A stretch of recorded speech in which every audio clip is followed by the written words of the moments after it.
नमस्ते। मैं आपकी अपनी एस्ट्रोलॉजर मेघा गोयल। कहते हैं ना कि औरत घर को स्वर्ग बना सकती है और बिगाड़ भी सकती है, पर अगर उसी औरत महिला की तबीयत ठीक ना हो तो घर अपने आप बिगड़ जाता है। क्या आपकी तबीयत भी कुछ खराब रहती है? तो आज अच्छे से ये बातें नोट कर लें। ये आज का वीडियो आपके पूरे घर की हेल्थ और स्पेशली लेडीज के लिए बहुत इम्पोर्टेंट है। साथ ही आर्थिक दिक्कतें भी ज़्यादा हो सकती हैं। महिलाओं की, आपकी, मेरी, हम सब की ज़िंदगी किचन में निकलती है। कितना ही आप खाना बनाने वाला महाराज या मेड रख लो तो भी आपका टच होता है खाने में। मैंने देखा है जिस घर में बिल्कुल किचन महाराज के या मेड के हाथ में होती है, वहाँ ना तो अच्छे से खाने की वैरायटी होती है और ना कोई सफाई, और टेस्ट तो सिर्फ घी और तेल का होता है। माँ तो सबकी हेल्थ का ध्यान रख कर खाना बनाती है। वो कहते हैं कि माँ का अगर हाथ भी लग जाए तो ही खाने का स्वाद बढ़ जाता है। वो इसलिए क्योंकि माँ बहुत प्यार से खाना बनाती है।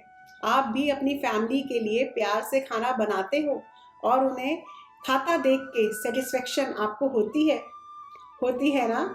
I know. पर अगर घर की लेडीज की तबीयत खराब हो तो बहुत दिक्कतें होती हैं। मैं बार बार लेडीज की तबीयत के बारे में इसलिए बोल रही हूँ क्योंकि घर की किचन अगर गलत डायरेक्शन में हो तो सबसे पहले घर की लेडीज की तबीयत खराब होती है और बाद में बाकी घर के लोगों की भी हेल्थ इश्यूज आने चालू हो जाते हैं। मगर मेजॉरिटी किचन में सबसे ज़्यादा वक्त लेडीज का निकलता है। आप सबका भी वक्त किचन में निकलता है ना? या आपने अपनी माँ, भाभी, बीवी को भी देखा होगा कि वो ऑफिस से या शॉपिंग से आके वो किचन में जाती हैं, ज़रूर एक राउंड तो लगाती ही हैं।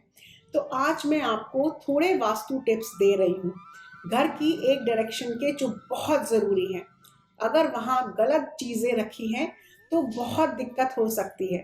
घर में बहुत बीमारियाँ या आर्थिक दिक्कतें हो सकती हैं।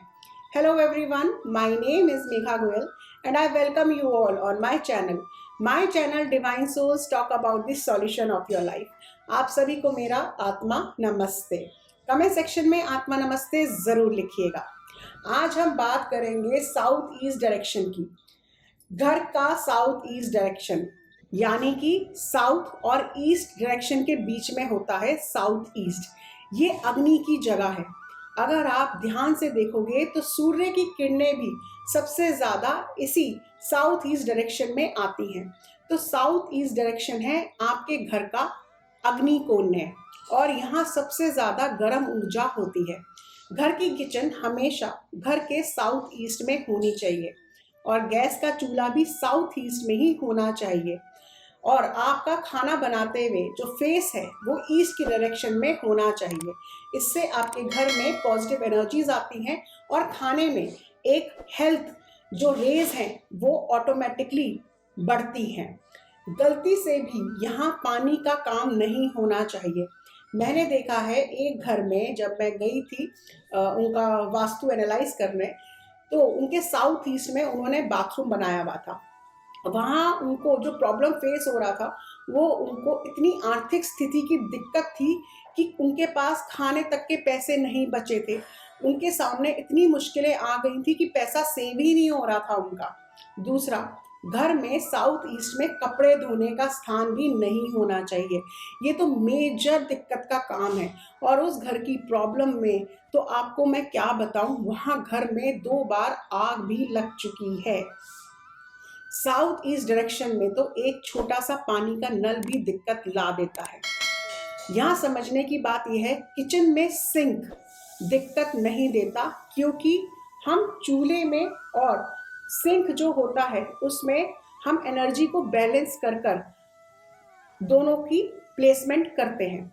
अगर आपका बेडरूम साउथ ईस्ट डायरेक्शन में है तो पति पत्नी में बहुत लड़ाई झगड़े रहेंगे। पति पत्नी में आपस में डिवोर्स तक की इश्यूज सामने आ जाएंगे। हेल्थ की बात करूं तो BP, high blood pressure, sugar जैसी बीमारियां होंगी और दवाई आपका पीछा नहीं छोड़ेंगी। साउथ ईस्ट डायरेक्शन में किचन और करेक्ट चूल्हा होने से उसमें बना खाना भी लोगों के लिए अमृत के समान होता है। घर में लोगों में आपसी प्यार भी बढ़ता है। वास्तु करेक्शन रेमेडी के लिए आप क्या करें, आप घर के साउथ ईस्ट में एक कामदेहु गाय यानी कि कामदेहु काऊ का एक स्टैचू ले और वहां पे आप लगाएं। ये स्टैचू जो होना चाहिए वो कॉपर का होना चाहिए, तांबे का। इससे आपको पैसों की जो दिक्कत है वो दूर होगी, आपके साउथ ईस्ट की एनर्जी बैलेंस होगी और आपके जीवन में उन्नति के रास्ते खुलेंगे। साउथ ईस्ट में आप एक मनी प्लांट भी रखें, इससे घर में आपसी प्रेम बढ़ेगा, आपकी मुश्किलें या ये कहूँ आपकी हर प्रकार की परेशानियां कम होंगी। ध्यान रखिएगा, मनी प्लांट का जब हम पौधा लगाते हैं तो उसको अच्छे से बांध के लगाते हैं। मनी प्लांट के पत्ते जो हैं वो झुकने नहीं चाहिए, डाउनवर्ड्स यानी कि जमीन की तरफ नहीं होने चाहिए, जमीन को टच नहीं करने चाहिए। तो जब पेड़ बढ़ेगा, उसके पत्ते बढ़ेंगे तो ध्यान रखिए उसको आप कलावे से या किसी धागे से उसको बांध के आप ऊपर की तरफ उसका बेल चढ़ाएं। हर डायरेक्शन की एक एनर्जी है, अगर हम उसे सही इस्तेमाल करें तो बहुत फायदा होगा। एनर्जी के अगेंस्ट गए तो दिक्कतें तो आएंगी ही। आपको एक बार अपना घर वास्तु की नज़र से ज़रूर चेक करवाना चाहिए ताकि सही रास्ते से घर व्यापार सब में खुशियां बनी रहें और घर में प्यार बढ़े, घर एक स्वर्ग जैसा सुख आपको दे। आप मुझे भी घर बुलाकर कॉफ़ी पिला सकते हो, बस एक मैसेज भेजो, अपॉइंटमेंट बुक करो और मैं आ जाऊंगी। तब तक के लिए खुश रहे, मुस्कुराते रहे और अपनी पॉजिटिव एनर्जीज यूं ही फैलाते रहे। जिन लोगों ने अभी तक अपना चैनल डिवाइन सोल सब्सक्राइब नहीं किया है तो तुरंत करें और बेल नोटिफिकेशन को भी प्रेस करें, जिससे आपको मेरी वीडियो समय समय पर मिलती रहे। My name is Megha Goyal. I am an astrologer, numerologist, past life therapist, Vastu and Feng Shui expert, tarot card reader, psychic healer and a life coach. Angels love for everyone. Atma Namaste.